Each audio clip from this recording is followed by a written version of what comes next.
क्योंकि हम सब के अंदर एक ठाकुर है जो न्यायालयों में बैठा हुआ है, विश्वविद्यालयों में बैठा हुआ है, संसद की दहलीज को वो चेक करता है। तो खाली मत दो मनोज झा जी, मैं चेतावनी देता हूँ।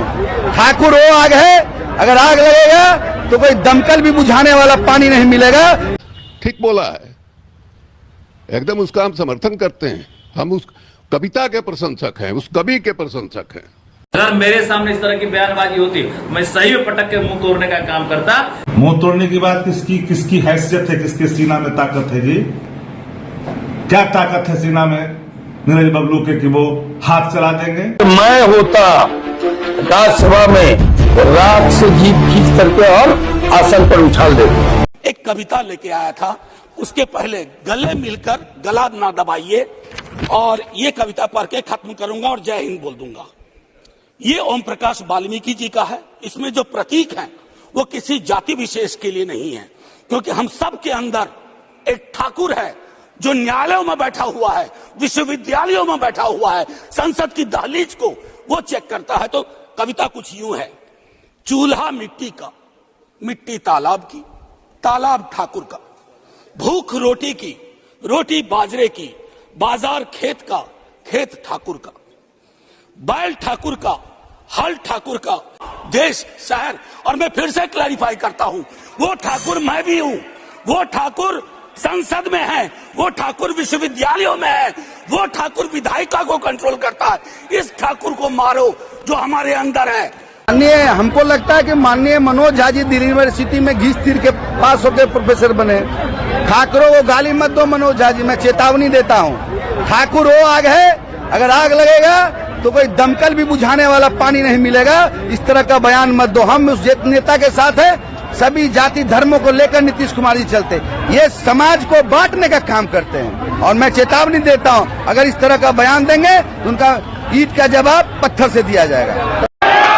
ठाकुर आग है, उसको आग मत लगने दो। अगर आग लग जाएगा कोई ऐसा दमकल नहीं बना उसको पानी से मिटा देगा।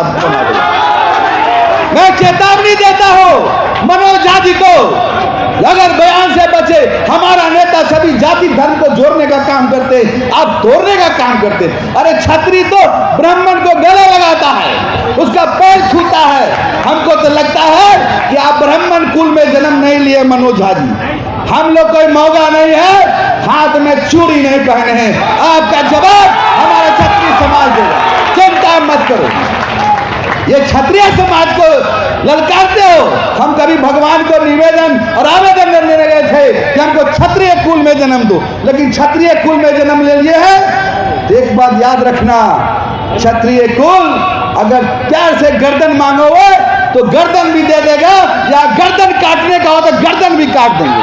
चिंता नहीं करो। इस कविता का पाठ जो है मनोज झा ने राज्यसभा में किया, उस कविता के हम प्रशंसक हैं। मैंने मोबाइल में डाउनलोड है। वो ओम प्रकाश वाल्मीकि भंगी समाज से आते थे, और उनकी वो कविता है।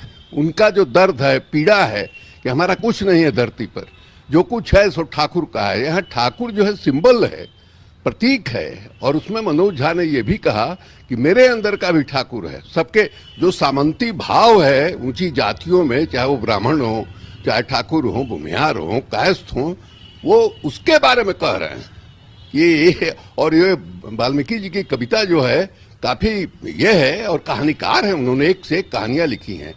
तो उस लड़के को ठाकुर से समझ में आया, जबकि मनोज झा ने खुद कहा कि हमारे अंदर जो ठाकुर है, हमारे अंदर जो सामंतवाद है, सामंती मैंने दिमाग है और दृष्टि है देखने की, उसके बारे में उन्होंने कहा। जबकि वहाँ ठाकुर का मतलब जो है वो सामंती मिजाज है। वो मिजाज जो है जितने भी द्विज समाज के लोग हैं सबका है। और एक दलित समाज का आदमी, जो भंगी समाज का, दलितों में भी जो दलित है ओम प्रकाश वाल्मीकि, वो अपने पीड़ा का बयान कर रहा है।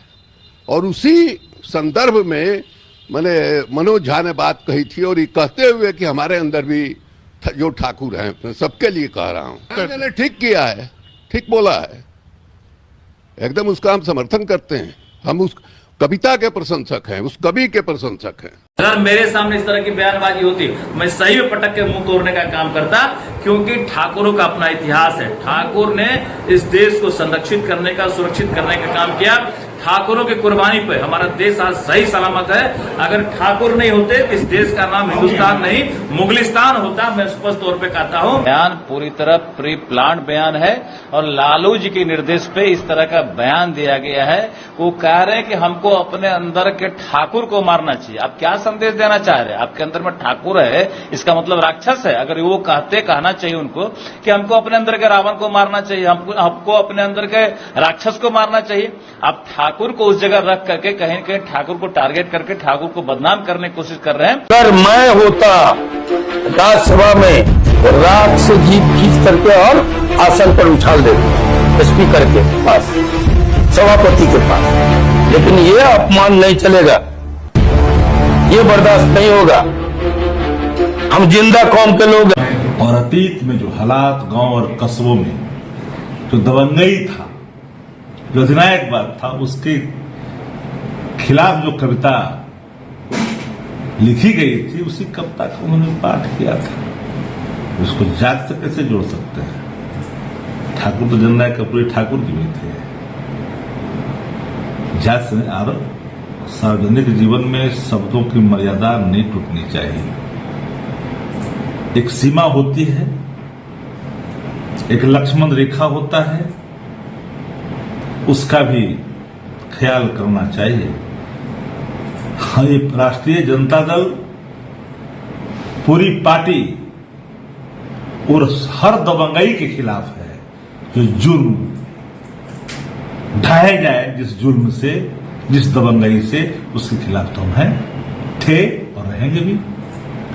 चेतन आनंद ने जो शब्दों का प्रयोग किया है, तो पार्टी क्या कुछ एक्शन लेगी, कुछ हिदायत देगी उनको? चेतन आनंद को, आप ही के पार्टी के तेजस्वी जी सादगी, संजीदगी, सहजता के प्रतीक है और चीजों को देख भी रहे हैं। तेजस्वी जी का निर्णय ही है और उस निर्णय से हर पत्रकार अवगत है। न सुनवाई में देरी होती है, न और चीजों को लागू करने में। हर तरह की चीजों को बेहतरी समझते भी हैं और तो नेतृत्व चीजों को देख ही रही है, लेकिन ये नासमझे में दिया गया बयान है। इन जिनको समझ होगी राजनीतिक, जो उस कविता के मर्म को समझेंगे, वो इस तरह की भाषा का इस्तेमाल नहीं करेंगे। भारतीय जनता पार्टी के विधायक को कह देना चाहते हैं कि बबलू सिंह जो बोले, नीरज बबलू, सीमा में रहें, ये भूले नहीं, ये बिहार है।